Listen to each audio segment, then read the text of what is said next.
For now, though, let's tell you about high volumes of truck driving across the country. That's been blamed for the deteriorating state of our roads. Some of the road networks known to have high volumes of traffic include the N2 and the N4. We are joined now by Gavin, the Chief Executive Officer at the Road Freight Association, to help us make sense of this and more. Gavin, thank you very much for your time. What is it that the association has noted on this issue?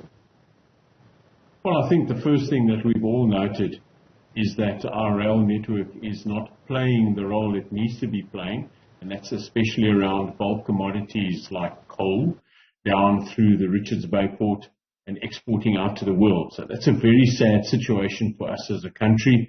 The coal line seems to have a number of challenges, and the port itself, the terminal itself, had a number of challenges last year.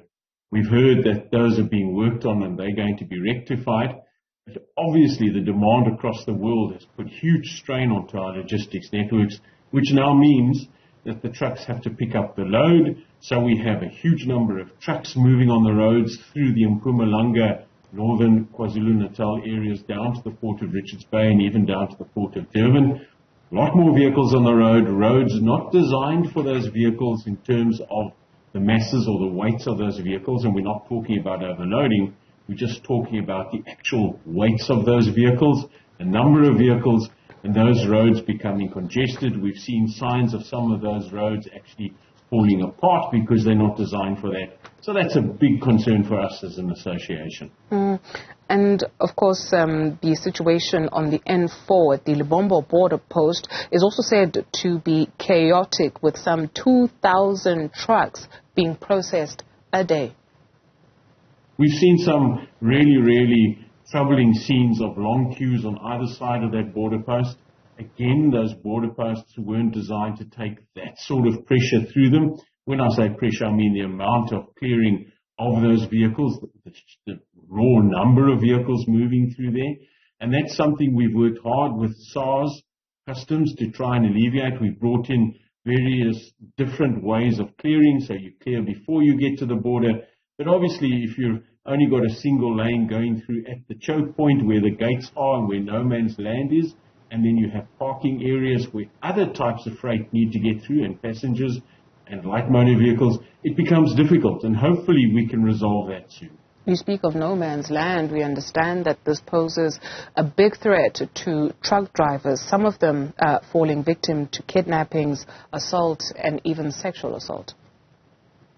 Yeah, it's a cause for concern, because you have this piece of land between countries where you've cleared one country or exited one country and you're about to enter the new one or the next one. So you need to park your vehicle, you need to go and do your paperwork, and there are always opportunistic criminals, unfortunately, and that is something that is a concern. And being in no man's land, it's a little bit difficult to get authorities to take some action, because they feel, well, their jurisdiction's ended just before this little strip.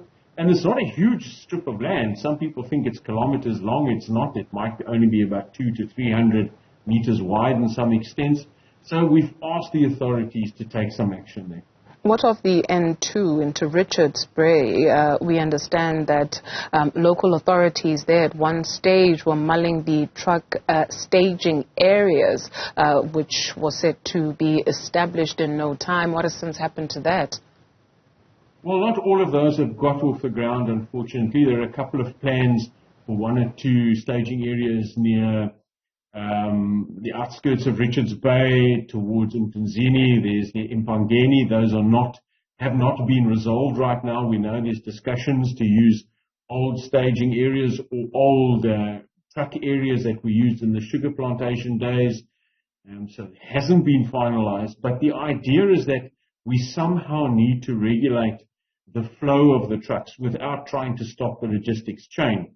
So if we just have hundreds of trucks arriving at the port gates and the port can't actually clear those or handle those swiftly enough, then we create our own backlog. So that is still being tweaked. We're still trying to find the right areas to stage trucks where it's going to be safe for the drivers, because, as I said to you, opportunistic crime is something that we really struggle with.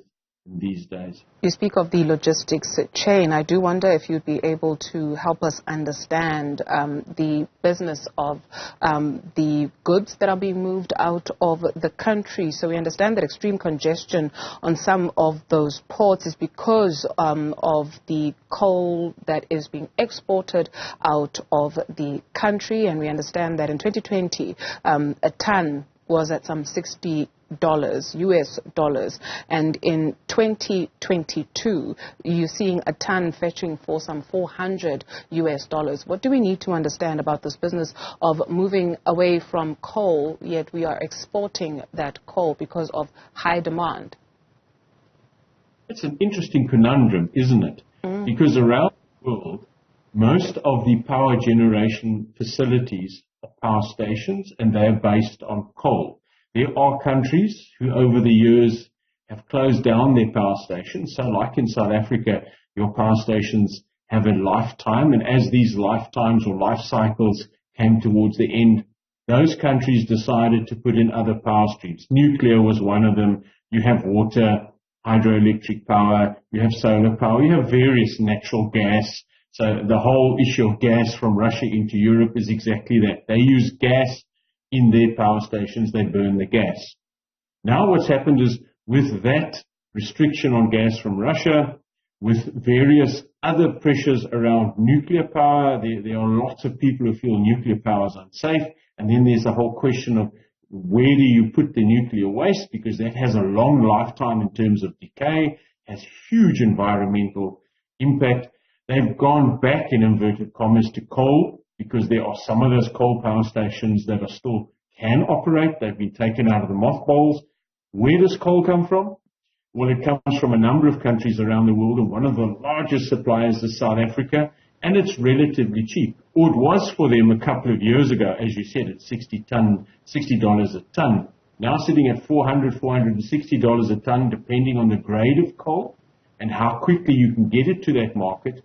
There's now this demand. South Africa is trying to transition away from fossil fuels, coal, which is our main fuel for driving energy, electricity energy, to cleaner fuels. But the reality is that in the short term, whether we like it or not, coal is going to be with us. I think the real discussion has to be around how do we ensure that the emissions from our coal-powered power stations and the new stations that were built is brought to a level that is environmentally acceptable. That technology does exist. It exists in the United States and Germany. It has been there for some time. The problem is it's expensive and it requires routine and continual maintenance. So it's a bit of a conundrum because we have all this coal, but we need to use that resource to build the new energy generation systems that will come into play in South Africa, the cleaner ones. Yeah, Gavin, something is amiss here. Gavin Kelly is the Chief Executive Officer at the Road Freight Association. Thank you very much for your time.